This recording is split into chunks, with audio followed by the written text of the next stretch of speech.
Hey everyone! In today's video I want to show you how I expose SLOG3 with my Sony a6700. I know there are plenty information about how to expose SLOG3, but I want to show you my simple way how to expose, especially in run and gun situations. Also, there are many ways to expose SLOG3 and none of them they are the best. It all comes down to your preference. So let's dive in. Before we get into the specifics of exposing for SLOG3, it is crucial to understand the basics. The exposure triangle consists of three main things: aperture, shutter speed, ISO. These three things control your camera's exposure. They work together to get the right exposure. So firstly, let's talk about shutter speed. You always set shutter speed double your frame rate. For example, like right now I shoot 24 frame rates per second. So my shutter speed is 1/5 second. And it works with other frame rates the same. Like if you shoot 30 FPS, 60. Your shutter speed should be 60. If you shoot 120, then it's 250, the closest one. Always set your shutter speed double your frame rate. That's like a guideline, like a rule.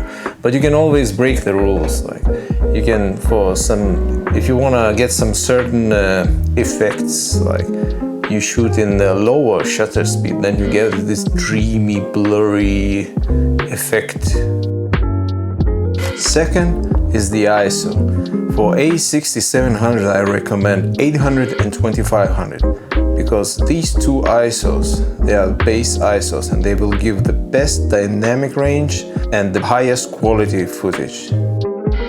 Remember, you can always experiment. You can go under or over base ISOs. It's just over or under, it will be less dynamic range. It will bring more noise. So I would strongly suggest you to stick with the base ISOs. Like myself, I always try to shoot on base ISOs. But in low light, yes, I use sometimes even up to 6400. Then I have to like denoise it. So it's more work, but it's doable, it's possible. Next up is the aperture. This is one of the main controlling factors for exposure. Most of the time you will be adjusting aperture for exposing your scenes correctly. But remember, you don't want to close the aperture all the way down. Shooting at the maximum f number can cause the lens diffraction. So basically it will make your image look soft and not sharp. A wide aperture, lower f number, lets in more light into your camera.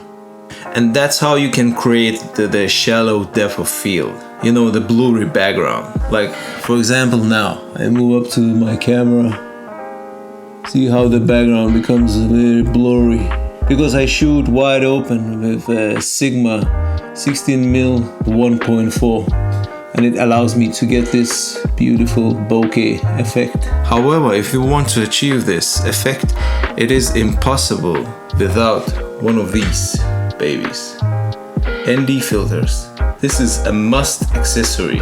It's basically a sunglasses to your camera. And I really recommend the variable one. It then becomes so easy to control the exposure. So if you want to get a bokeh effect, like shoot wide open, this is a must. ND filters is a must, especially variable one. Like I would advise to get a Nisi. They are really good. They are one of the best in the market. I'll show you right now. I'll take my ND filter off and I'll show you how bright it is without it. This is wide open, ISO 800, aperture 1.4, shutter speed 1/50. Without the ND filter, it's not possible to achieve this. So let's talk about why you want to shoot in SLOG3. SLOG, it captures all the details in the shadows and in the highlights. So you don't have to kind of compensate, you know, like expose only for shadows and then blow up the highlights, or crush the shadows and retain all the detail in the highlights. Normally, I mean, there are some situations then you have to do this, but for the most of the part, like SLOG helps you to capture all the details in the shadows and in the highlights.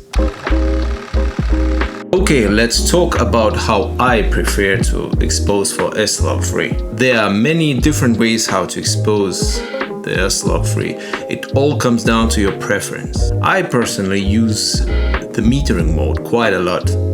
I know it's not the most accurate way to expose the SLOG3, but it helps to see the overall exposure of the image. And normally I don't go plus 1.7 stops. Another thing I like to do is set the brightness of the monitor to sunny weather to give the screen the maximum brightness, and that helps with the exposure. I also use the Gamma Assist display or enable LUTs so I can see the approximate final image, not just the flat S-Log image when I shoot. This helps to judge the exposure much better. Finally, I use the zebra display.